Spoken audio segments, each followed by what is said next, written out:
Hi, welcome to Sangee's Yummy Recipes. இன்னைக்கு நம்ம பார்க்க போற ரெசிபி முந்திரி கேக். இது வந்து ரொம்பவே ஈஸியா செஞ்சிரலாங்க. அதே மாதிரி ரொம்பவே டேஸ்டியான ஸ்வீட். இத நம்ம வந்து எப்படி செய்யறதுன்னு பார்க்கலாம்.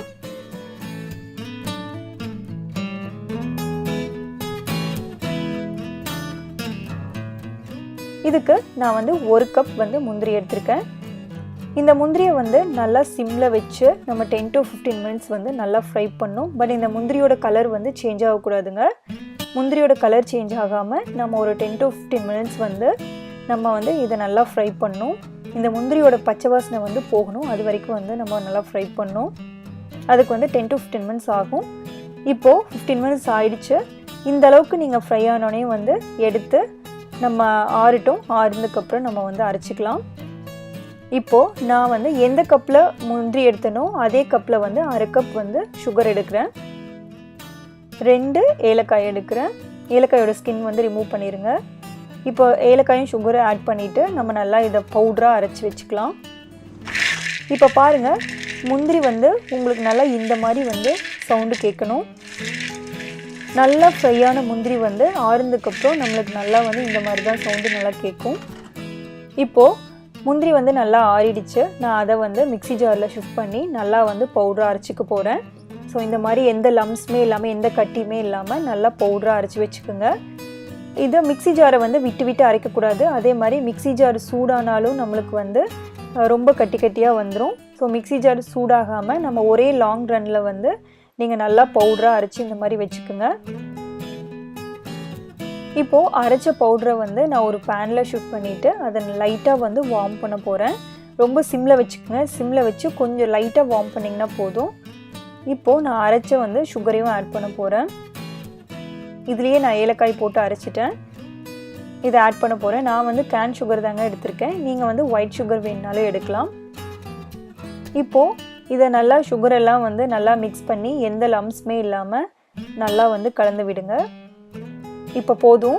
ஃப்ளேமை வந்து ஸ்விட்ச் ஆஃப் பண்ணிடுங்க. நம்ம இந்த வார்மே போதும், இந்த சூடே போதும். இப்போ நான் வந்து 1 டீஸ்பூன் வந்து கீ ஆட் பண்ண போகிறேன். இது வந்து ரொம்ப குட்டி ஸ்பூன் தாங்க. இதுலேயே வந்து 1.5 ஸ்பூன் ஆட் பண்ணிங்கன்னா போதும். ஏன்னா வந்து இதுலேருந்தே வந்து ஃபேட் வந்து மெல்ட் ஆகி வரும்.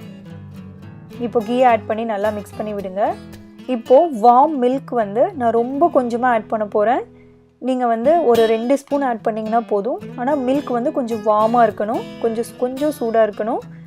நீங்கள் வந்து ஒரு 2 ஸ்பூன் ஆட் பண்ணிங்கன்னா போதும். பாருங்கள், நீங்கள் மில்க் ஆட் பண்ணி இதை நல்லா வந்து மிக்ஸ் பண்ணும்போது இதிலிருந்தே வந்து உங்களுக்கு ஃபேட் வந்து நல்லா பிரிஞ்சு வரும்.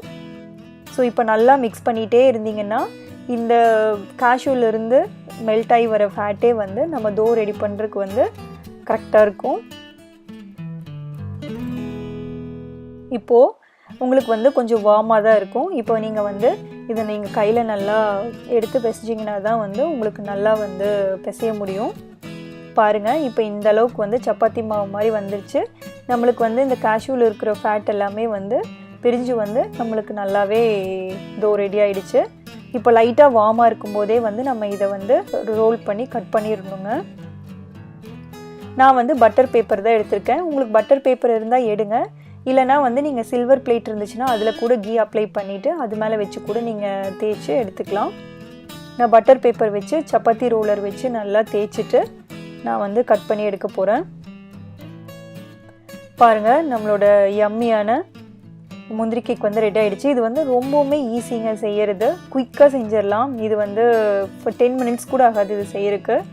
குயிக்காக செஞ்சிடலாம். அதே மாதிரி டேஸ்ட்டும் வந்து ரொம்ப சூப்பராக இருக்கும். கண்டிப்பாக ட்ரை பண்ணி பாருங்கள். இந்த ரெசிபி கண்டிப்பாக ட்ரை பண்ணிவிட்டு எனக்கு கமெண்ட் பண்ணுங்கள். இந்த ரெசிபி உங்களுக்கு பிடிச்சிருந்துச்சுன்னா லைக் பண்ணுங்கள், ஷேர் பண்ணுங்கள், நம்ம சேனலுக்கு சப்ஸ்கிரைப் பண்ணுங்கள். தேங்க்ஸ் ஃபார் வாட்சிங்.